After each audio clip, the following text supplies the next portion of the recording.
This is Lost and Found by Oliver Jeffers. I think you're really going to love this book. It's going to represent exactly what we've gone through and what we're going to go through together for this 9 weeks coming up. Lost and Found. We have permission from Philomel Books to read this. Once there was a boy who found a penguin at his door.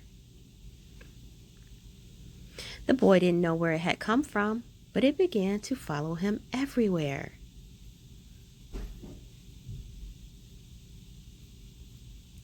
The penguin looked sad, and the boy thought it must be lost. So the boy decided to help the penguin find his way home. He checked in the Lost and Found office, but no one was missing a penguin.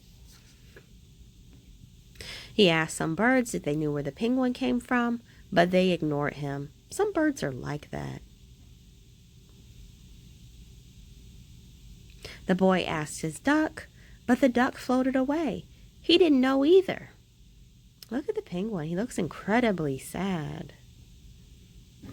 That night, the boy couldn't sleep for disappointment. He wanted to help the penguin, but he wasn't sure how. The next morning, he discovered that penguins come from the South Pole. But how could he get there? He ran down to the harbor and asked a big ship to take him to the South Pole, but his voice was much too small to be heard over the ship's horn. Together, the boy decided he and the penguin would row to the South Pole. So the boy took his rowboat out and tested it for size and strength. He told stories to the penguin to help pass the time. Then they packed everything they would need and pushed the rowboat out to sea. They rowed south for many days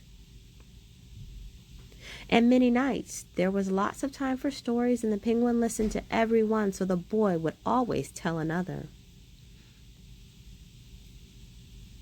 They floated through good weather and bad,